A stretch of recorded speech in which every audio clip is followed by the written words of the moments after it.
Здравствуйте, уважаемые школьники и подписчики нашего YouTube-канала.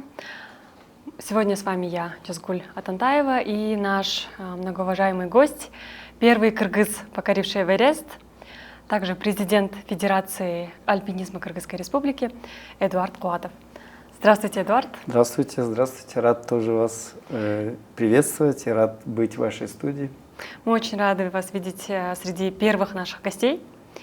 Сегодня хотелось бы поговорить о вашей профессии, о вашем пути. И для начала мы бы хотели, чтобы вы сами рассказали о себе, познакомились с ребятами, рассказали о том, кто вы, чем вы занимаетесь. Да, меня зовут Эдуард Кубатов. Я почти 4 года назад был первым восходителем на Эверест. После восхождения на Эверест из-за большого такого внимания и большого внимания к альпинизму, как к спорту, горному туризму, я возглавил 3 года назад Кыргызскую Федерацию альпинизма. Сейчас вся моя деятельность, вся моя жизнь связана с тем, что я развиваю спорт, Кыргызскую Федерацию и создаю некую узнаваемость Кыргызской Республики как привлекательной горной страны, страны альпинистов, страны любителей приключений и гор.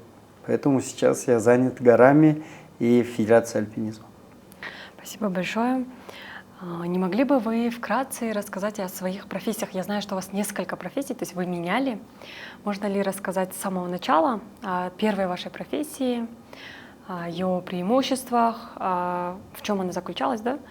И так постепенно также о второй и, в принципе, от третьей, да? Вы знаете, давайте тогда начнем с того, что многие думают, что я городской житель, что я родился в городе, у обеспеченной большой какой-нибудь достойной семьи. Нет. Вы знаете, я родился на Иссыкуле, в селе Ойбулак, потом учился в селе Котурга, школа имени Герцена, средняя школа имени Герцена. Я вообще родился в селе, и до 17 лет практически вся моя жизнь была проведена в обычной сельской местности, именно в сельских условиях. Да. Мой отец был простым работником колхоза имени Фрунзе, в который входило 5 или 6 сел Тюбского района. Мама была медсестрой, иногда работала лаборантом, иногда была фельдшером местной больницы. И у меня есть младший брат. Мы в этой четвером жили в небольшом деревянном домике, я не знаю, там 50 или 60 квадратов. Старый рубленый казацкий дом, которому уже, наверное, уже больше 150 лет. Я жил в большом селе, и моя жизнь была связана с селом, потому что сельский быт, сельская школа, сельская жизнь, она откладывала очень серьезный отпечаток. Но ключевым моментом в моей жизни, конечно, это была смерть отца, потому что отец очень рано ушел из жизни. И, естественно, уход от отца из жизни, она очень сильно изменила и наши материальные условия, наши возможности семьи. И это предопределило очень много решений в моей жизни, потому что я был старшим сыном, и я понимал, что мне нужно помогать маме, помогать матери.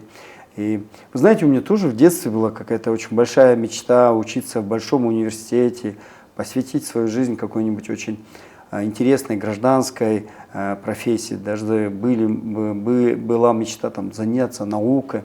Но когда я начал взрослеть, я понимал, что единственная возможность помочь маме с жизнью, быть ей поддержкой, единственная возможность была это идти в военное училище. Вы знаете, я родился в 1972 году, мне скоро будет 53 года. В 1972 году это Советский Союз. И моя юность, молодость проходила в условиях Советского Союза. И у нас был очень ограниченный выбор профессий, возможностей, потому что Сейчас, конечно, у молодых есть выбор учиться в Европе, в Америке, в Юго-Восточной Азии, в Китае. Тогда у нас не было выбора. Но самый большой выбор в нашей жизни это было учиться в Москве. Вот. И когда я понимал, что у меня не будет возможности учиться в университете, потому что материально мы не могли бы позволить это, ни институт, ни университет. И у меня только был единственный выбор идти в военное училище с тем, чтобы получить образование, военное образование, потому что мы понимали, что в военной системе нас обували, кормили, при этом еще давали хорошее образование, давали очень еще хорошие спортивные навыки. И в классе 7-8 я уже маме заявил, что мам, не переживай, я иду в военное училище, я получу обязательно высшее образование, вот, и буду помогать тебе, потому что я понимал, что наша семья не могла не вытянуть даже техникум или там, институт, поэтому у меня был только один прямой выбор – идти в военное училище.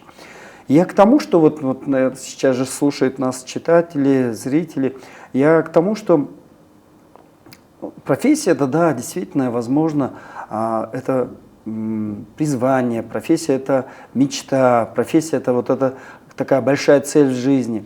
Но не всегда так бывает по твоему желанию, потому что в нашей жизни, особенно в тех условиях, в условиях Советского Союза, от нас мало что зависело. Мы были, скажем так, зависимы от событий, от своих материальных условий, от возможностей семьи, скажем так, от даже той конъюнктуры, которая находилась, политическая система, экономическая система. Было очень много хорошего в системе Советского Союза, было и много чужого в режиме Советского Союза. И поэтому, когда я заканчивал среднюю школу, я прямиком уехал. Представляете, я в 17 лет увидел впервые город Фрунзе, и в тот же год, в 1989 году, уехал в военное училище. И это был очень серьезным выбором, потому именно военное училище, я учился в Курганском высшем военно-политическом училище на факультете военной психологии. Именно вот это военное образование потом сделало возможным мою военную карьеру. Я практически 14-15 лет посвятил своей военной карьере, и я горжусь своей военной карьерой. Было очень много таких сильных, интересных вещей, когда я был военным, когда я служил своей собственной стране. Поэтому не все бывает по нашему желанию. Очень много есть обстоятельств, которые вынуждают или делают твой выбор неоднозначным. Вот. Поэтому я стал военным не по своему какому-то большой мечте или большому желанию, а пришел стать военным для того, чтобы помочь семье. И в конечном итоге военная профессия стала настолько для меня сильной и очень важной частью жизни, что я благодарен, что я получил такое хорошее военное образование, которая позволила мне достичь больших успехов в моей жизни. И все, что сейчас в моей жизни происходило, не только в военной карьере, потом в бизнесе, в международном бизнесе, в спортивной карьере, это все получено от моего военного образования. То есть то начало, да, выбора все-таки очень положительно сказалось на вашей судьбе? Да, это однозначно. То есть, наверное, важно тоже школьникам сказать, что не всегда твой выбор зависит только от твоих желаний, но также должны учитываться возможности, твои возможности, возможности твоей семьи. Да. И в любом случае, та профессия, к которой ты придешь, она в будущем и в целом тебе поможет по жизни. Да, я вообще хочу сказать, мы не должны бояться ошибок. Мы не должны бояться того, что ошибиться. Вообще профессия – это очень ключевая и самая важная часть или самое важное решение в твоей жизни. Вообще в жизни две решения, которые определяют всю твою жизнь. Это выбор твоей профессии и выбор твоего спутника жизни. Вот два решения, которые будут сопровождать всю твою жизнь. Поэтому, когда мы говорим о профессии, мы не должны бояться ошибиться. В моей жизни у меня было 3 этапа. 3 этапа жизни. Я проживаю сейчас 3-й этап жизни. И вы знаете, каждый раз мне приходилось практически начинать все сначала. У меня была большая 15-летняя военная карьера, даже не 15, 17-летняя военная карьера. И я прошел от простого курсанта военного училища до подполковника, боевого подполковника. У меня в моей жизни была служба в Афганистане, в Иране. За спиной знаменитая Академия внешней разведки в Москве. И военное образование дало для меня очень много сильных вещей. Да?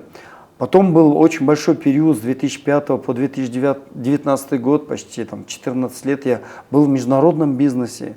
Я находился в бизнесе в Астане, в Москве, в Сиднее, Лондон, Торонто. Это тоже был огромный для меня очень большой опыт. А с 2019 года я вышел из корпоративного большого бизнеса, и сейчас моя жизнь связана именно с общественной деятельностью, с лекторской деятельностью, со спортом, с продвижением Крымской Федерации альпинизма. Вот поэтому и каждый этап для меня был настолько важен и как бы ценен, что я оглядываюсь назад, многие спрашивают, вот все-таки вы больше были бизнесменом или военным? А я хочу, чтобы меня воспринимали как успешного, очень боевого военного, и в то же время успешного бизнесмена и успешного спортсмена. Поэтому в одном человеке можно вобрать вообще несколько талантов, несколько возможностей, несколько профессий. Почему бы и нет? Причем из таких разных сфер. Да, Да? да. А можно вкратце рассказать вот именно переходы? То есть, когда вы были военным, вы достигли определенных высот. И вот этот переход уже в бизнес, как он случился? Были ли какие-то обстоятельства, причины? Он был болезненный. Он был болезненный. Вообще до сих пор я считаю, несмотря на то, что у меня большие достижения, возможно, в спорте, в бизнесе, я все равно считаю, что моим призванием, несмотря на то, что я выбрал военную профессию практически в кавычках по принуждению или там, по своему искреннему желанию помочь своей матери, а вообще в конечном итоге потом я понял, что мое реальное призвание – это быть, ощущаю, что моей сути очень качество военного человека. И вы знаете, я был долгое время, почти 6-7 лет, почти 7 лет был в системе внешней разведки. И моя деятельность в системе внешней разведки, я считаю, что именно моя служба в системе внешней разведки, это была моим настоящим и большим призванием, потому что мы достигли очень больших тогда результатов. Я достиг, скажем так, во владении этой профессии, может быть, максимальных своих ресурсов и возможностей. Да. Я закончил знаменитую Академию внешней разведки в Москве. Потом долгая, очень большая история на Ближнем Востоке и в азиатском регионе. И я уверен, что моя служба по защите моей Родины, моя служба по защите и обеспечению безопасности моей страны, она приносила пользу, потому что, будучи военным, я был награжден государственными наградами. За Баткенские события 1999 года я награжден медалью Эрдик, почетной грамотой Кыргызской республики, именным боевым оружием за Афганистан и многими-многими наградами. Да. Поэтому я считаю, что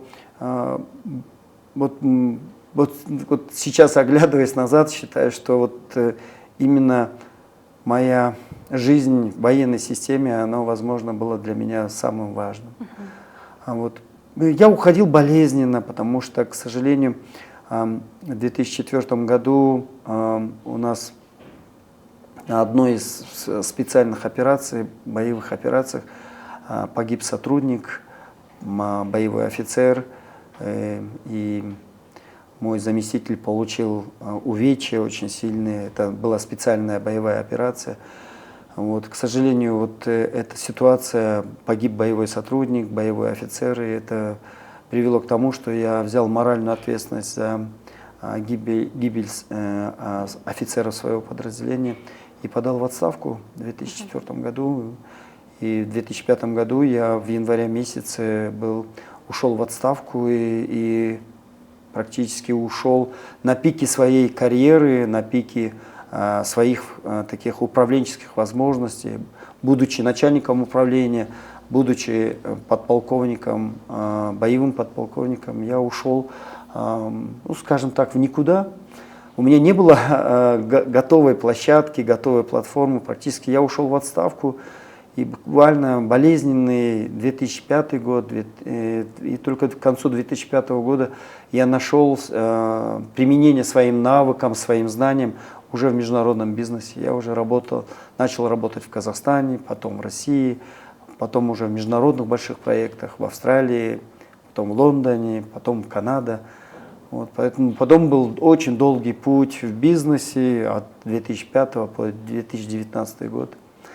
Вот. Ну и тоже, видите, в бизнесе тоже я пришел простым консультантом, а практически из большого бизнеса уходил заместителем председателя совета директоров 5-миллиардной компании, международной компании. Поэтому я считаю, что и в бизнесе, начиная с простого сотрудника, я сумел достичь больших высот в бизнесе. Точно так же и в военной системе. Я был простым курсантом военного училища, начинал свою службу в 1989 году, а в 2005 году ушел в отставку подполковником и боевым офицером с большим опытом управленческого характера. Вот этот момент, когда вы выбирали уже новое направление, как вы его выбирали? Ну, то есть, как вы поняли, что вам нужно уходить в бизнес?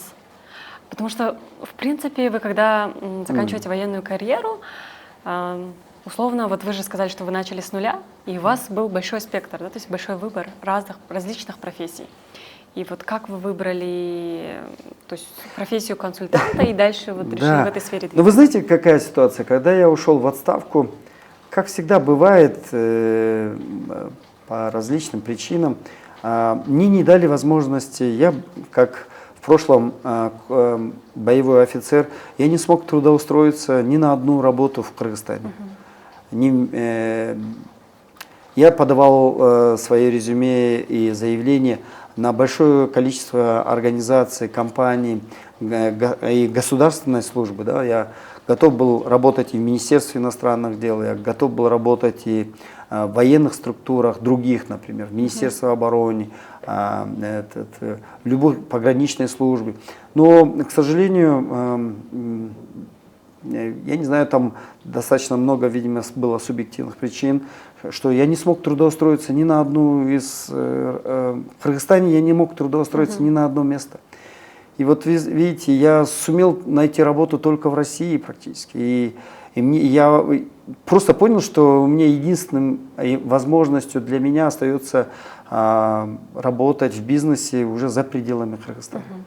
И, естественно, в России оценили мои компетенции, оценили мои возможности. И именно в России предложили работать в большой международной компании в качестве консультанта. И я уже работал, продвигал уже проекты в горнодобывающей отрасли не только в Кыргызстане, в Таджикистане, в Азербайджане, в Казахстане. И таким образом началась история моя в бизнесе, но она не начиналась в Кыргызстане, она начиналась в другой стране практически. В Кыргызстане я оказался в режиме, ну, как бы невостребованности. Я был не принят ни на одну работу, а российская крупная компания оценила все мои компетенции и согласилась со мной работать. И я благодарен им, и они создали для меня, открыли возможность для того, чтобы я мог начать большой международный бизнес. Ну, то есть это вот такие жизненные обстоятельства, да? Очень. У меня, видите, все думают, что у меня был большой выбор. Выбора практически не было. Я почти в 10 организаций просился, я просил, говорю, примите на работу, у меня вот такой опыт. Но все молчаливо отказывали. И в конечном итоге единственное место, где я мог найти работу, это оказалась Россия. Ну, вот это как ваша отличительная черта. Вы, несмотря на то, что судьба преподносит, из этого максимум делаете. Да. Мне кажется, многим школьникам тоже это нужно взять на заметку, потому что в жизни бывают разные обстоятельства. Да, вы правильно говорите. Вообще нельзя бояться начинать все сначала. Потому что многие люди... Вот вы знаете, у меня в моей жизни было 3 больших этапа, но каждый этап был болезненный. Каждый человек мог сломаться на каждом этапе. Представляете, вы находитесь на пике своей карьерных возможностей, и бац, вы в один момент в одночасье уходите просто в никуда. Уходите в отставку, и все, что вы любили, и все, что вы знали, и все, что вы умели, оно просто никому оказалось не нужно. И это страшно. Ты находишься в такой депрессии, в тяжелых таких социальных, материальных и таких эмоциональных условиях. Но именно в это время проверяется твоя суть, проверяется твой характер, проверяются твои волевые качества. И я благодарен, что несмотря на вот эти болезненные изменения в своей жизни, я всегда все эти вызовы, эти проблемы принимал с достоинством. Принимал с достоинством, принимал эту проблему и понимал, что надо решать эту проблему, надо выкарабкиваться из этой ситуации. И потом, видите, Всевышний позволял, давал мне такую возможность, что у меня получалось, и практически начиная с нуля в каком-то новом направлении, я все равно пытался достигать максимума своих возможностей. Поэтому никогда не надо останавливаться, никогда не надо терять себя, даже в самых сложных социальных и личных условиях. Надо просто знать о том, что Всевышний тебя никогда не оставит. Надо знать, что судьба тебя никогда не оставит. Если ты силен, если ты уверен в себе, если у тебя есть воля и характер, у тебя все получится. Всегда откроются двери, Да, нужные да, двери. да. Вот еще один вопрос. Хотелось бы вернуться к родителям. Какая была роль ваших родителей при выборе профессии? То есть вы, в принципе, немного рассказали об этом, но хотелось бы с другой стороны подойти. Что сказали родители, поддержали, либо же, то есть их советы, их действия какие были, да, их роль?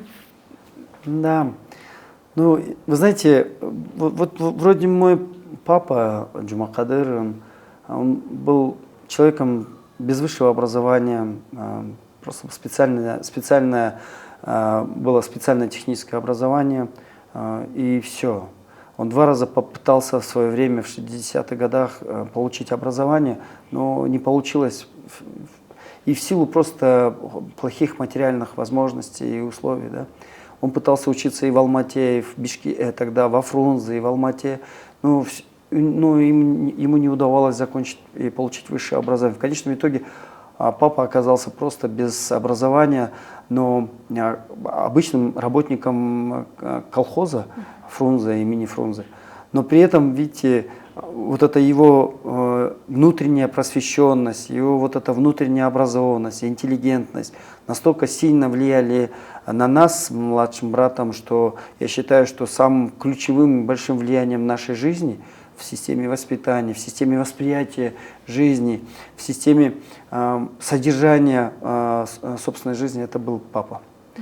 Но, к сожалению, папа очень рано умер. Он умер, мне было практически не было даже 10 лет, отец ушел из жизни. Вот. Но отец оставил огромный след в нашей жизни. Вот эта любовь к книгам, любовь к шахматам, спорту, вот эти наши походы, трекинги по Кунге-Алато, походы по Иссык-Кулю, это все папа. Любовь к книгам, любовь к новым знаниям, все это от папы. Представляете, нам было в 5 лет, мы в 5 лет уже с младшим братом играли в шахматы в селе. Вот. У нас была невероятная большая сельская библиотека в Кутурге. И вы знаете, самым главным праздником нашей жизни это была суббота. Мы сегодня в субботу с вами встречаемся, но самым главным днем нашей жизни в селе это была суббота. В субботу мы чистили свои вот эти кирзовые сапоги, одевали самую лучшую одежду и шли, и в сетки набивали те книги, которые мы за неделю прочитали. И мы шли в эту сельскую библиотеку сдавать эти книги, для того, чтобы выбрать новые книги и за неделю прочитать эти книги. И потом на следующую субботу обратно, одев самую лучшую одежду, вернуться в сельскую библиотеку. Поэтому я благодарен своей вот этой Кутургинской сельской библиотеке. Мы перечитали эту библиотеку практически всю. От детских сказок, от детских книг, заканчивая очень серьезными вещами. И эта детская библиотека, она имела огромный вклад для нас. Вот вы знаете, отец настолько был просвещенным, внутренне просвещенным, но при этом не имел никакого высшего образования. Но он отдал всю свою жизнь всю свою энергию детям, нам, мне и младшему брату. Вот. И его рассказы, они очень сильно влияли. У нас была в сельском небольшом доме была огромная библиотека собственная. И его вот эта просвещенность, его любовь к знаниям настолько сильно имела, ну, как бы содержание для нас. Вот он, например, в детстве, когда мне было 8-9 лет, мечтал, чтобы я стал журналистом. Мне это удивляло, думаю, ну, пап, зачем я? И он говорит, может, ты можешь стать диктором, может, знаменитым журналистом. Потому что он когда-то хотел стать журналистом, но у него не получилось в жизни стать журналистом. Поэтому очень много интересных историй. А выбор профессии военного – это уже после смерти папы. Просто я понимал, в каком мы материальном тяжелом положении находимся. Мама работала на 4 работах. Мы с младшим братом вели полностью хозяйство. У нас было 2 коровы, у нас было 30-35 баранов, овец. И мы занимались хозяйством для того, чтобы выживать в этих условиях. Вот. И я понимал, что я не смогу учиться в университете, потому что у нас не было на то ресурсов. Поэтому я выбрал профессию военного, хотя бы помочь каким-то образом своей маме. И вы знаете, я учился в военном училище и получал повышенную стипендию. Я уже тогда, в 1989 году, стал кандидатом мастера спорта по военному многоморью, по боксу. Был командиром спортивной учебной группы. Я попал в спортивную роту. И вы знаете, я получал повышенную, учился на отличное, и повышенную стипендию. Все до копейки посылал в село в поддержку для своей мамы. Поэтому вот такая история. Ну, роль родителей очень была важна, потому что все-таки вот это стремление к знаниям, они заложили. Абсолютно, абсолютно. Я вообще считаю, если вот так чуть-чуть абстрагироваться, 2 главные вещи, которые формируют твое содержание в жизни, это воспитание твоих родителей, все, что там они закладывают в тебя, как в личность, именно как в личность. И второе – это средняя школа. 2 вот фактора, они являются самыми фундаментальными: воспитание родителей и средняя школа. Ну, у нас средняя школа имени Герцена была одной из лучших школ Иссыкульской области. Там преподавали, правда, на русском языке, преподавали бывшие учителя, которые приехали из Питера, из Москвы, из России. Хороший был английский, хороший был немецкий язык, хороший уровень математики, физики, химии. А про литературу, про историю говорить не буду, просто там были большие-большие личности, эти учителя. И средняя школа дала просто ту основу, которая была поддержана уже, когда я получал высшее образование. И в моей жизни средняя школа играет огромную роль. Тогда перейдем к следующему вопросу. Но перед тем, как я задам этот вопрос, я бы хотела, наверное, чтобы вы этот же вопрос разделили на 2. Да? То есть у вас есть 2 таких больших этапа. Это военная карьера и карьера в бизнесе. Да? То есть если взять именно военную профессию, не могли бы рассказать, какими качествами должен обладать человек в данной профессии? То есть вот есть школьники, ребята, которые вдруг вдохновятся, увидев этот подкаст, и решат, что они будут строить военную карьеру. И что им нужно обладать на этапе вот именно подготовки к поступлению? Какими качествами, которые они, может, сегодня уже начнут потихоньку прокачивать, улучшать? Вы знаете, я не буду повторять. Понятно, чтобы быть военным, достаточно большое количество очень сильных качеств нужно. Но я сейчас просто могу суммировать. Все твои качества должны крутиться вокруг дисциплины. И я считаю, что самым ключевым фактором моей военной карьеры была моя дисциплина. Это вот дисциплина такого высокого уровня, что я сумел просто, будучи сельским мальчиком, я сумел в 1989 году стать кандидатом мастера спорта Советского Союза, быть лидером по линии спорта своего военного училища, быть лидером своего военного училища по линии учебы. И в 18 лет возглавлять учебную группу из числа 24-25 курсантов, отстаивать честь военного училища на международных спортивных соревнованиях. И получать вот это специальное звание, специальные эти военные навыки, спортивные навыки. Все было связано только с дисциплиной.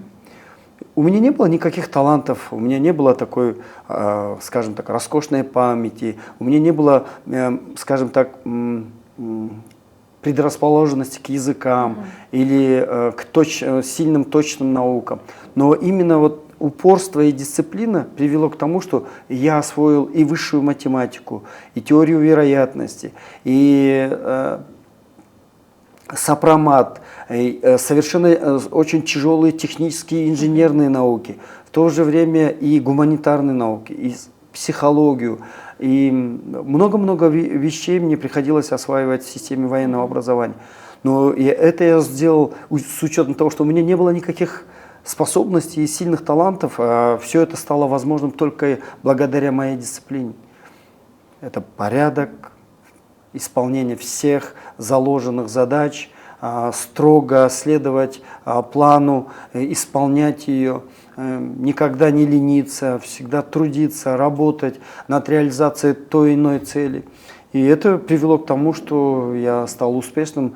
Я, во-первых, получил очень хорошее военное образование, очень хорошее академическое образование в Москве, а потом я ее реализовал уже в настоящей боевой военной среде, и я благодарен за это. Ну, в принципе, наверное, дисциплина – залог всего вашего пути, мне кажется, как и Возможно. в моменте покорения Эвереста тоже. То есть вы когда готовились к Эвересту, да? То есть там тоже, мне кажется, важна. В спорте тоже очень важна дисциплина. Да, да. Есть... Вообще дисциплина – это вот… Есть талантливые люди, да? Бог одарил его какими-то очень нереальными способностями. Есть просто середнячки или люди, которые не обладают какими-то возможностями, да, с такими сильными. И чтобы уравнять себя с талантливыми людьми, мы должны очень много трудиться. Все время трудиться над собой, над своими навыками, над своими возможностями, над своим собственным образованием. А вот это трудиться, все время трудиться невозможно без вот этой строгой и выстроенной системы дисциплины. Да? Трудолюбие и дисциплина – это, я думаю, два ключевых аспекта. Даже это не качество характера, это два аспекта, которые могут тебя вывести скажем так, на самые высокие положения, на высокие цели. Да? Если мы вернемся ко второй профессии, то есть к бизнесу, да? Да. Какие навыки, какие качества нужны именно в этой сфере? Для меня бизнес оказался очень такой интересным периодом моей жизни, потому что я всю жизнь был военным, я попал в бизнес. Это совершенно другая новая система, другой уровень и коммуникации, другой уровень деятельности, другой уровень, скажем, такой достижений. Да? Если мы говорим о дисциплине как ключевого фактора в бизнесе, в военной системе, так вы знаете, я когда начинал бизнес, я с простого консультанта, но когда я уже начал возглавлять крупные горнодобывающие компании, заводы, и вот это мой военный стиль управления, когда я был достаточно строгим, при этом я был максимально дисциплинирован в отношении себя, потому что я не мог никогда требовать у людей исполнения тех или иных вещей, если я сам этого не делал. Поэтому, когда многие мои бизнес-партнеры вспоминают, как я управлял своими бизнес-проектами, они говорили, что я продолжал управлять как военной системой. Да. Но вы знаете, и в этом тоже ничего плохого нет. Я был достаточно строгим управленцем, достаточно, возможно, жестким, но и в бизнесе я пытался достигать всегда максимальных целей именно благодаря, скажем, строгости, дисциплины и, скажем, контроля над исполнением. Да? Но в конечном итоге бизнес сделал меня мягче. Вот этот период жизни с 2005 по 2019 год я начал себя воспринимать уже другие качества внутри себя. Да? Потому что бизнес это все-таки это не военная система, она имеет и социальное значение, оно имеет и экономическое значение. У бизнеса очень много коммуникаций, она практически является какой ключевой частью социально-экономической жизни вообще всего общества. Да. И поэтому ко мне уже начали прививаться уже такие качества, скажем, такого гражданского характера. Это не только дисциплина и строгость, а тут и уже восприятие своей роли, своей собственной миссии, твоя социальная значимость, социальная ответственность. Вот бизнес, ответственность твоего бизнеса перед обществом, перед страной, перед людьми, для которых ты делаешь этот бизнес. Естественно, бизнес изменил меня в лучшую сторону в том плане, что появились, повторюсь, много качеств, в которых появились вот эта ответственность, ее социальная ориентированность, качество, скажем так, миролюбия, да, качество, скажем, другого отношения к людям. Когда ты в военной системе, ты находишься просто в жесткой военной боевой среде, у тебя появляются такие и карательные функции, и боевые функции. Все это совершенно другая история. Да? А бизнес – это история созидания. Военные – это все-таки больше история о разрушении. Война, боевые действия – это все очень сложно. Да? А бизнес – это все-таки история созидания. И я считаю, что в бизнесе у меня появились качества созидательного характера. Да? Я уже себя воспринимал как частью гражданского общества. И я понимал, что моя роль в этом обществе должна быть положительной, позитивной. Вот. Поэтому таким образом. Можно ли сказать, что бизнес смягчил вас и где-то гибкости, да, добавил? Потому что все-таки военное — это всегда строгость, порядок. Прямолинейность, единоначалие. Все очень четко, выверено. Нет, а в бизнесе происходило очень серьезно. И, кстати, эта трансформация тоже длинная была, потому что первые 3 года в бизнесе, они были для меня очень тяжелыми, потому что мне было очень сложно принимать бизнес-процессы, конъюнктуру бизнеса, некоторые особенности в бизнесе, потому что это совершенно разная система. Но вот эти мои навыки в военной службе, они все равно дали очень хорошую базу, фундаментальную базу быть успешным в бизнесе. Но потом я уже понял, что в бизнесе я должен меняться в лучшую сторону и формировать много созидательных, скажем, аспектов в своей жизни. Да. Поэтому я благодарен за то, что бизнес изменил мое отношение к своей собственной жизни. Да. Немного тоже похожий вопрос следующий. Какими навыками и знаниями нужно обладать, чтобы стать военным? Вот, скажем, что нужно школьнику еще? Вот вы сказали, что вы книги читали, да? И вот нужно ли школьнику какие-то определенные книги читать? Или вот часто как бывает? Хочешь быть журналистом, то ты должен больше внимания уделить там чтению. Там ты должен как-то уже потихоньку научиться там с аудиторией взаимодействовать. И разные профессии, они подразумевают разные какие-то вот, либо же чтение, рисование, вот какие-то навыки, знания. Что нужно, чтобы быть военным, да, то есть какие знания, навыки, и что нужно, чтобы быть бизнесменом? Я не хочу сейчас уходить в такие очень тонкие детали. Вы знаете, для того, чтобы быть успешным в своей отрасли, в своей системе или в системе выбранной профессии, очень важно быть по-настоящему образованным. По-настоящему образованным. Вы знаете, вот сейчас, когда я оцениваю нашу высшую систему образования, вот особенно последние 10-15 лет, происходила не совсем хорошая тенденция. Я уверен, сейчас эта тенденция уменьшается, она выходит в лучшую сторону. Молодые люди раньше образование получали, например, высшее образование, ради диплома, ради того, что надо. Но при этом его внутренняя образованность, внутренняя интеллектуальность, она оставалась на уровне 11 класса. Ну, возможно, 1 курса. И это потом всегда будет негативно влиять в жизни. Вот он приходит к специалистам на какую-то отрасль, но ее отсутствие настоящего, содержательная образованность будет очень сильно мешать продвижению и как бы к содержанию его компетенции. Да. Поэтому, вот, а сейчас появилась новая тенденция. Сейчас молодежь меняется. Сейчас молодая среда меняется, что сейчас много людей не хотят просто получать образование ради диплома. Они хотят, чтобы образование стало добавленной стоимостью их жизни.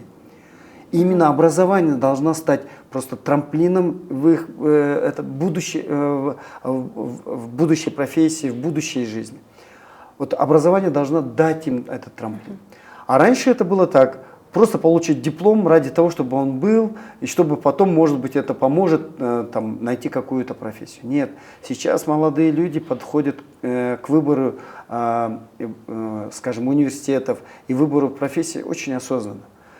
Я считаю, что сейчас даже пошла тенденция, люди просто хотят, например, не получать просто высшее образование, они откладывают ее назад, имеется на будущее, а, например, получают специально техническое образование, например, IT, строительные навыки, строительные профессии, они потом получают какие-то навыки, растут в этой профессии, а потом уже осознанно приходят к получению высшего образования.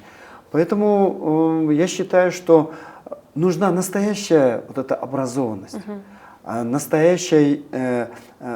должны иметься настоящие знания. В любом направлении они должны быть настоящими, они должны быть реальными. Если твое образование и твои знания формальные, ты потеряешь еще 10 лет жизни, чтобы вернуться к теме, чтобы быть по-настоящему образованным. Поэтому, когда мы говорим о успешности того или иного человека в профессии, самым фундаментальным является именно настоящая образованность. Настоящая образованность и настоящее знание в тех или иных направлениях. Это мое мнение. То есть это, наверное, говорит о том, что человек должен учиться. То есть не просто ходить на лекции и убивать свое время. И потом такой момент. Вот смотрите, мы же, вот, например, красивые молодые люди, да, ходят, тренируются по 2 раза в неделю, по 2 раза в день, каждый день ходят в спортзал, занимаются, и для них это очень важно, да, это спортивное, физическое, внешнее развитие, да. Но мы точно так же должны заниматься и развитием, личностным развитием, самообразованием, развитием своей личности, содержанием своей личности. А это как можно сделать? Это надо обучаться, читать книги, слушать интересных людей, ходить на семинары, я не знаю, на какие-то тренинги, делать свое внутреннее содержание лучше. И, конечно, книги. Вот понятно, сейчас мы живем в эпоху гаджетов, когда значение книг начинает теряться, но поверьте мне, знания, полученные от книг, они настолько сильные, настолько фундаментальные, что их невозможно заменить. Не заменить, просто листая информационными материалами. Фундаментальные знания находятся в книгах. Поэтому даже вот сейчас, несмотря на то, что я ежедневно тренируюсь, я ежедневно читаю книги, ежедневно 1,5 часа моей жизни посвящены книгам. Вечером, после 9 часов вечера, моя жизнь посвящена книгам. И я 1,5 часа уделяю книгам. И каждый раз я понимаю, что мой интеллектуальный уровень настолько еще не такого высокого уровня. Каждый раз, открывая новую книгу, я понимаю, насколько ничтожны мои знания. И это замечательное качество, когда, читая книги, ты понимаешь, насколько ты еще слаб, насколько ты еще малообразован. И ты продолжаешь это развитие. Да. Поэтому мы должны тренировать не только свое тело, но тренировать свою душу, тренировать скажем, наполнять свое интеллектуальное содержание. И когда наш интеллектуальный уровень будет на высоком уровне, на высоком формате, то мы обязательно будем приносить очень большую, хорошую пользу не только себе в своей профессии, но и обществу. И немного такой вопрос. Вот чтобы стать военным, нужно ли физически, вот, ну, то есть заниматься спортом? Насколько это обязательно? То есть мы понимаем, есть знания, то есть мы, которые получим Да, из да. книг, есть какие-то курсы, где мы можем получить какие-то Ну, вот определенные особенность знания. военного образования в том, что ты должен быть физически развит. Это однозначно. Ну, не может, понимаете, нету параллелей. Если ты физически не развит и быть военным, это, ну, это невозможно. Поэтому военное образование требует физическую развитость и интеллектуальную развитость. Но, вы знаете, когда я стал курсантом военного училища, я тоже не был выдающихся физических возможностей. Но вот эта дисциплина, упорство и ежедневные тренировки, они привели к тому, что я через год после военного училища стал кандидатом в мастера спорта. Это говорит о том, что можно достичь. И даже люди, не имеющие сильного физического развития, но если они имеют желание и волю к физическому изменению, они обязательно будут физически очень развиты и сильны. Поэтому это не является такой обязательной, очень важной нормой, но это норму, которую можно воплотить в себе, будучи уже в системе военного училища. И следующий наш вопрос. Ну, в каких вузах страны можно отучиться, то есть стать военным?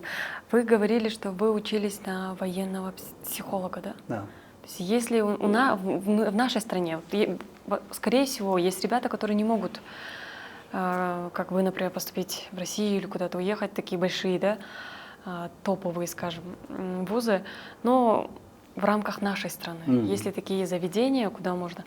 Ну, сейчас мы, например, знаем, что открылась академия... Ну, у нас два военных вуза есть. Это военный институт Министерства обороны имени генерала-лейтенанта Калинура Усенбекова. И вот сейчас открылась академия ГКНБ, и она принимает с первого, после выпуска, после школьного образования, она принимает. Раньше это было специальное образовательное учреждение, она только давала образование уже действующим офицерам. Но сейчас Академия ГКНБ принимает абитуриентов уже после школьной скамьи. Есть Академия МВД. Вот это 3 военных специализированных вуза.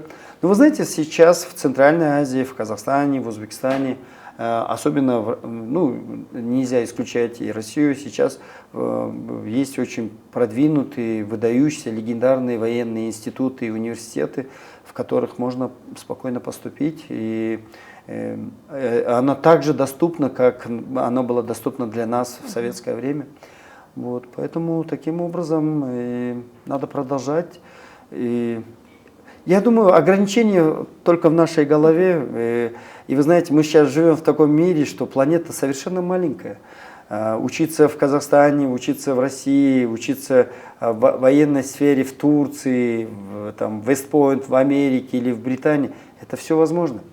Если твой уровень образования достаточно квалифицированного уровня и хорошего уровня, ты можешь учиться и в Вестпойнте, и учиться в Королевской академии в Британии, поэтому все возможно. Но я говорю, быть военным одно, быть гражданским это тоже другое, но профессии, скажем так, профессии очень важны, и быть военным и гражданским, это раньше было очень строгое разделение военного образования и гражданского образования. Сейчас эти моменты немного нивелируются. В принципе, некоторые люди после получения гражданского образования уходят в военную систему, наоборот, некоторые после военного образования уходят в гражданские системы. Поэтому сейчас вот эти грани немного нивелируются, поэтому выбирайте правильно свою профессию и с большим упорством двигайтесь вперед. Мне кажется, это было такое хорошие напутственные слова. Следующий вопрос. Немного расскажите, пожалуйста, о возможностях и перспективах. Вот все-таки это школьники, да? Это ребята, которые начинают, ну, условно где-то мечтать, ставить цели. И вот для них хотелось бы, как пример, да, дать некое понимание, что есть максимальное, чего можно добиться, и то есть у вас сейчас две сферы, да, и военная, и бизнес. То есть вот этот топ, чего можно добиться, и вот самый низ, с чего это начинается. Такой очень сложный вопрос. Давайте вернемся к этой теме, что самые главные цели в нашей жизни действительно ставятся в детстве. Выдающийся просто, вот это мы говорим же, вот мы немного иногда говорим пафосно, мечта. Вот эта мечта в нашей жизни, вот эти большие невероятные цели ставятся именно в детстве. Почему в детстве? Это вот такой очень важный период нашей жизни. В детстве мы находимся в самых комфортных условиях. У нас есть родители, мы живем в условиях любви, доброты, созидания и вот этой родительской вселенной. Да? И в это время, и мы же детство, оно же самое чистое же. У нас нету в душе этого арама, нету вот этих отрицательных качеств. Мы светлые. Вообще в детстве дети это самые светлые, самые чистые создания. И у самых чистых и светлых созданий появляются самые большие цели. Потому что мы в детстве не боимся мечтать, не боимся. Мы самые сильные в детстве, мы самые выдающиеся. И наша вся жизнь еще впереди, и мы имеем право мечтать. И вот самое важное, когда ты взрослеешь, 90% людей, они свою детскую мечту берут и выкидывают. Они говорят, ну что за блажь, эми жаштыгымда бала болуп жүргөн мезгилимде башыма эмне эле келбейт деп айтат да. Ну что в моем детстве, что такое не происходит в голову, что такое не приходило, и он берет детскую мечту и выкидывает.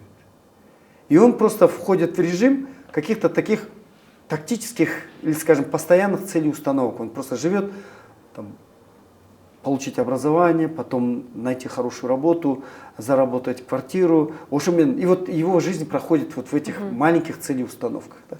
А в конечном итоге вот эту главную цель, которая могла бы сформировать его содержание его жизни, он берет и выкидывает. Вот история моей жизни, мне скоро будет 53 года. История моей жизни – это история следования одной своей большой цели.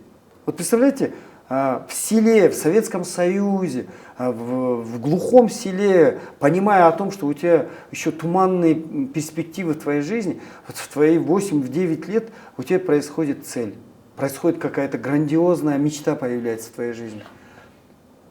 Это под влиянием твоих родителей, твоего отца, под влиянием вот этих книг, под влиянием рассказов отца там, о Гималае, о Тибете. У меня родилась эта цель когда-нибудь в моей жизни оказаться на Эвересте.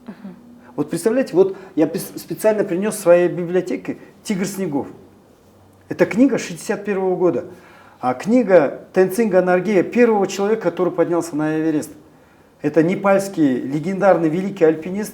Он поднялся на Эверест в 1953 году вместе с сэром Эдмондом Хиллари, и они открыли эту гору. И в 1961 году он написал книгу. Он безграмотный был человек, но вместе с американским писателем они написали выдающуюся книгу.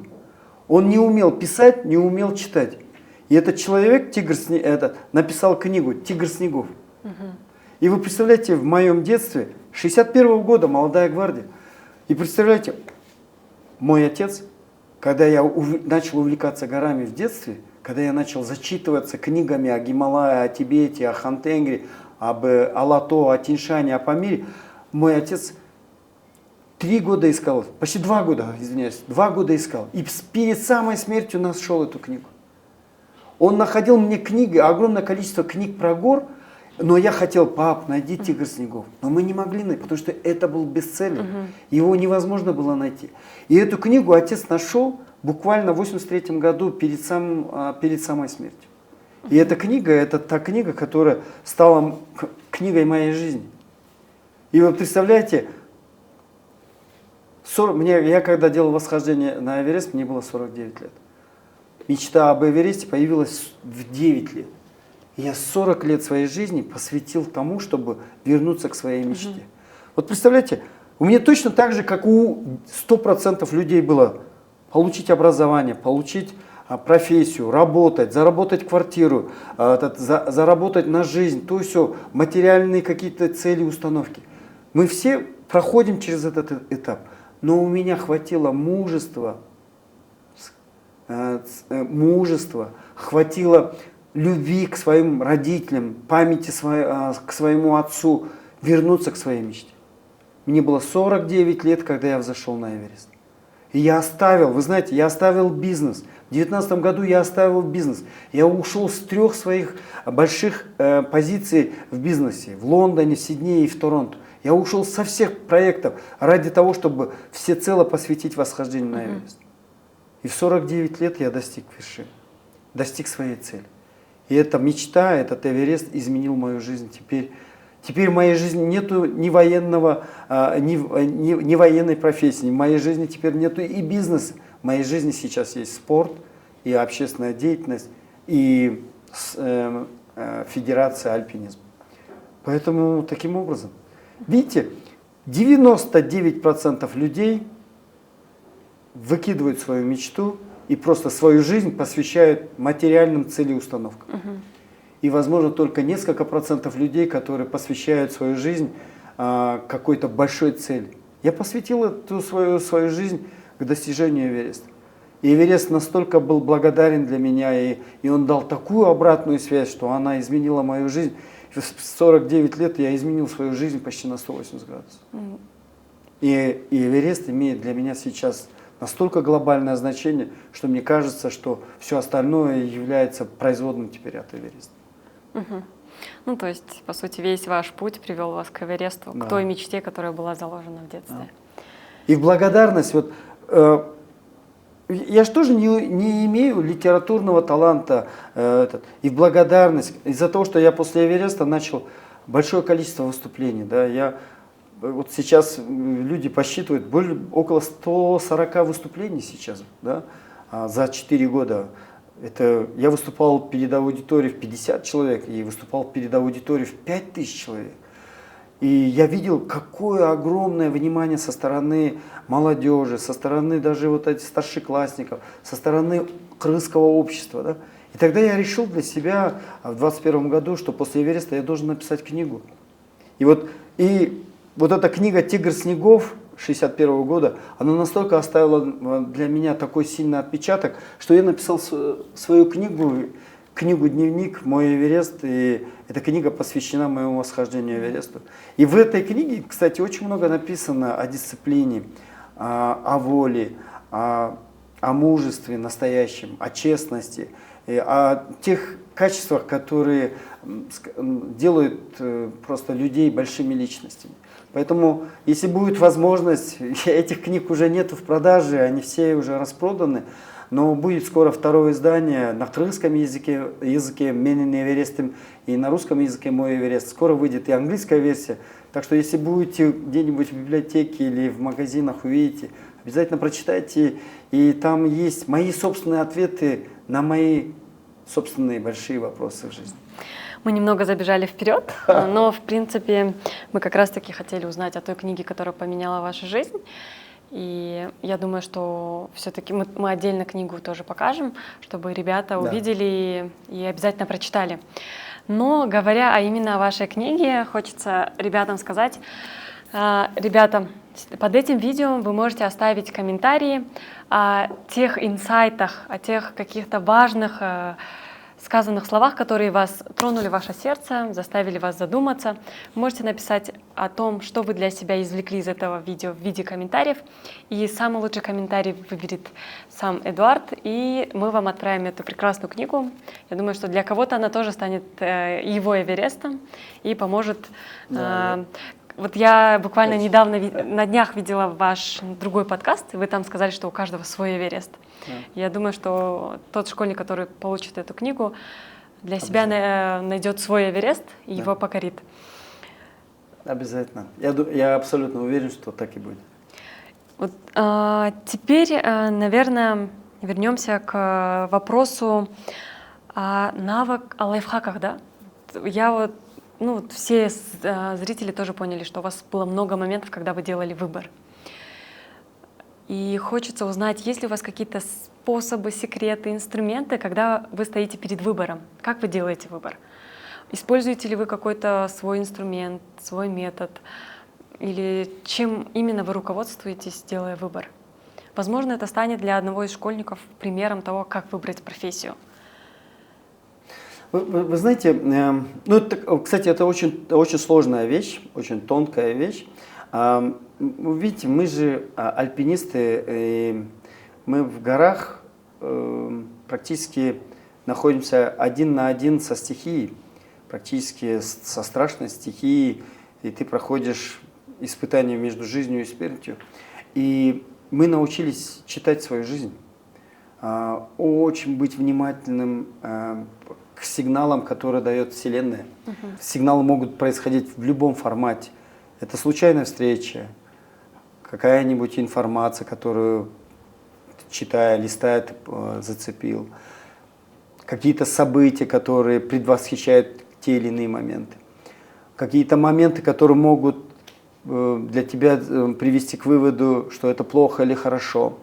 Поэтому я, например, научился, ну и в военной системе, и в бизнесе я научился читать свою жизнь, читать внешние и внутренние свои собственные сигналы. Да. И, конечно, здесь твои осознанные решения, но и эти решения иногда чуть-чуть связаны с интуицией. Да. Интуиция тоже, кстати, она вырабатывается из твоего опыта твоей жизни, из опыта преодоления тех проблем, которые в твоей жизни происходят. Да. Поэтому, вы знаете, надо очень внимательно анализировать ту или иную ситуацию, когда ты находишься перед выбором. И довериться своему решению, довериться своему выбору. И если в конечном итоге этот выбор оказался неправильным, неверным, вы не должны отчаиваться, вы не должны растрачивать какие-то свои эмоции, свои жизненные ресурсы на то, что вот это было неправильно. Нет, надо принять эту ошибку. Надо принять эту ошибку. Обязательно. Если вы принимаете свою ошибку, сделанную в своей жизни, то эта ошибка превращается в маленькую победу.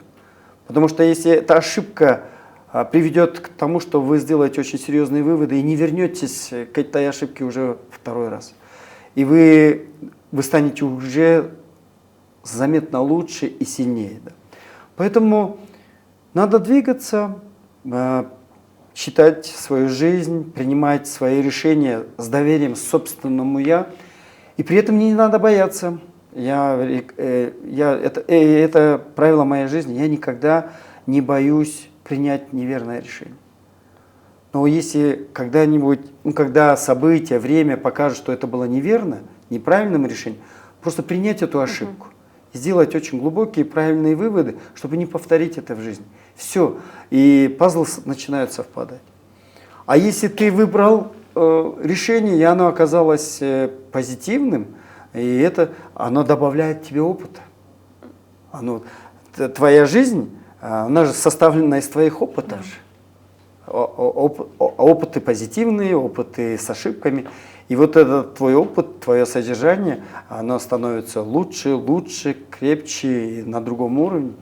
Поэтому принимайте решения и не бойтесь ошибаться. Боже мой, я в своей жизни ошибался столько раз, что я не знаю, можно было бы просто заканчивать жизнь. Но каждый раз, когда я ошибался, я делал очень правильные выводы.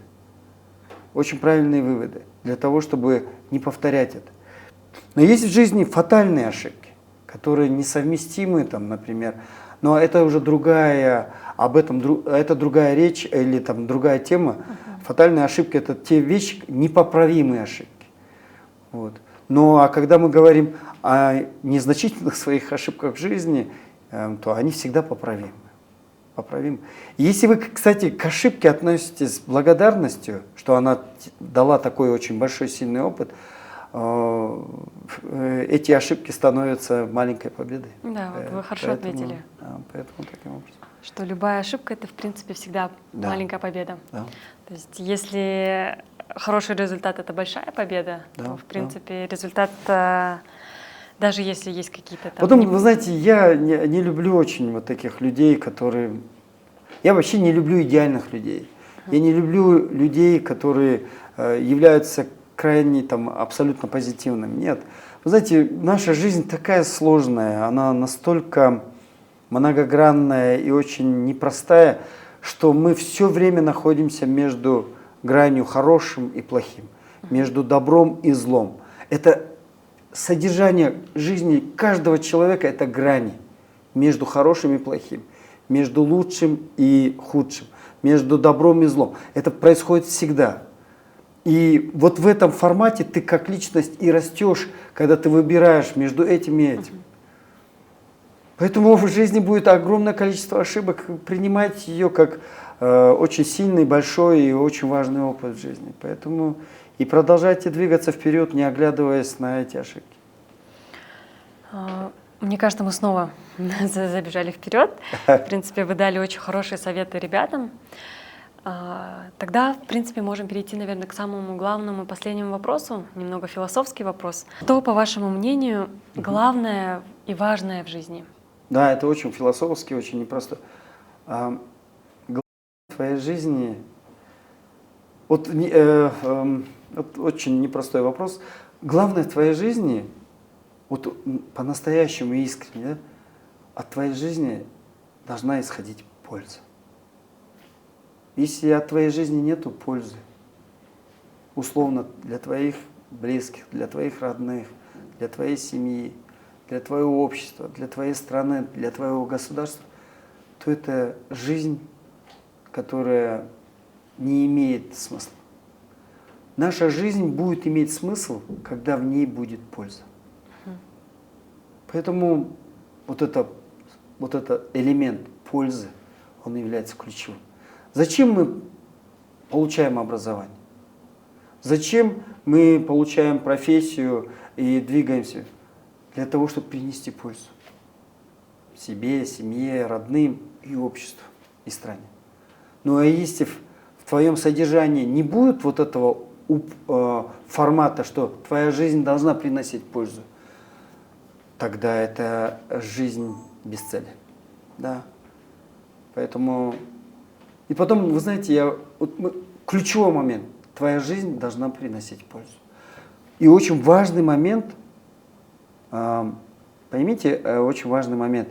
Если ты очень умный, но остаешься хитрым, твои интеллектуальные ресурсы, твое образование превратится в зло. Если ты очень умный, но очень злой, твои знания, твои ресурсы, твои возможности приведут к большой беде. Если ты очень умный, но очень высокомерный, ты очень такой хороший, сильный, но при этом высокомерный, ты никогда не принесешь пользу даже своему родному, близкому человеку. От этого никакой не будет пользы. А если ты еще умный, замечательный, но ты еще лживый, то твоя жизнь просто становится фальшивой. Поэтому мы говорим, твоя жизнь должна приносить пользу. Но в твоей жизни ключевым, фундаментальной вещью, фундаментальным аспектом твоей жизни должна быть доброта. Если в твоей жизни не будет доброты, если ты будешь богат, красив, силен, успешен, извиняюсь, звездой этой страны, но если в твоем сердце не будет доброты, ты будешь самым пустым и ничтожным человеком этой страны. И если в твоей жизни есть, от твоей деятельности есть польза, и в твоей душе есть искренняя доброта, то твоя жизнь будет иметь огромное содержание и значение. Еще очень важный момент. Никто от нас не требует подвига. Никто от нас не требует каждому второму становиться Гагарином. Никто от нас не требует, чтобы каждый второй сходил на Эверест или поднялся на Эверест. Нет. Никто от нас не требует подвига. Но наша Вселенная, наша жизнь требует от нас приносить доброту и пользу от своей деятельности. И можно делать, не надо делать великих вещей. Боже мой, ежедневно делайте маленькие добрые вещи. Проявляйте уважение к своим родителям. Хорошо учитесь. проявляйте искренность, чистоту и доброту ко всем людям, которые рядом с вами. Не завидуйте, не проявляйте высокомерие, это самое худшее качество человеческое. Проявляйте доброту, не лгите, потому что ложь превращает твою жизнь просто в грязную, фальшивую оболочку. И все, ваша жизнь превратится просто, будет. Ваш каждый день будет иметь колоссальный смысл. Каждый день сформирует месяц. Месяц невероятной жизни будет создавать год твоей жизни, а год будет превращаться в твою жизнь, полную жизнь. Поэтому твоя жизнь должна приносить пользу. И в твоей жизни должно быть много доброты. И поверьте, тогда это будет иметь смысл. Какой толк от, извиняюсь, успешных, сильных, образованных людей, если у этого человека не будет в сердце доброты? No. Этот человек, наоборот, принесет много зла, много вреда не только своим близким, но и всему обществу. Поэтому вот это ключевое качество.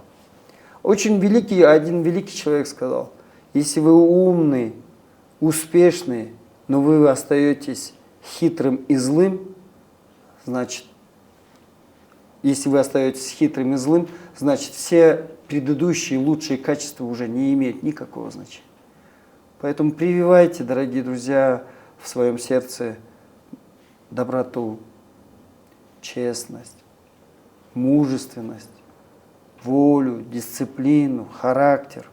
Проявляйте упрямство в достижении своих целей. Оставайтесь в самых даже худших, тяжелейших условиях. Любите эту жизнь, любите своих близких, родных. Проявляйте доброту к этой жизни, проявляйте доброту к своей жизни. И поверьте, все изменится. И вы станете той личностью, которая будет иметь масштаб целой Вселенной. Здесь же тоже одна очень важная вещь есть. Есть очень такой посыл, такой философский. Каждая личность, это и есть Вселенная. И если эта личность имеет доброе, сильное, полезное содержание, это огромная, невероятная Вселенная. Поэтому таким образом. Потом еще такое, это для моих молодых друзей. Визуализируйте один момент, только очень, это такой не лайфхак, я рекомендую. Вот, например, сделайте свой идеальный день. Идеальный день. Не хочу сказать лучший день, последний. Сделайте идеальный день. Вот когда вы утром встали и скажете: я буду сегодня самым лучшим человеком этой планеты. Заправьте свою постель, примите завтрак, поцелуйте своих родителей, пожелайте им доброго дня, идите на учебу, отработайте учебу, получите лучшие оценки, сделайте, проявляйте доброту, внимание своим одноклассникам, классному руководителю, учителю. В конце концов, возвращаясь со школы домой, помогите провести бабушку через дорогу. В конце концов, будете идти, сделайте комплимент, улыбнитесь, помогите. Будете идти, не сорите, просто не сорите, идите. Подберите мусор, положите ее в нужном месте. Почаще улыбайтесь, проявляйте доброту. Проживите этот день без лжи, не обманывая никого, не проявляя никому высокомерия, не проявляя никому зависти. Сделайте этот день. Один такой идеальный день. И вы будете с улыбкой, счастливым засыпать. И вы проснетесь на следующее утро и скажете: я хочу, чтобы этот день продолжился. И ваша жизнь должна быть такой изо дня в день. И тогда ваша жизнь будет приобретать значение. Спасибо большое, Эдуард. Все. Хочу поблагодарить вас за такой искренний, душевную беседу. Спасибо огромное. Ребята, благодарим вас за ваше внимание. Подписывайтесь и оставляйте свои комментарии. Мы в обязательном порядке с вами свяжемся, выберем лучший комментарий и отправим книгу, которая, уверенно, станет вашим Эверестом.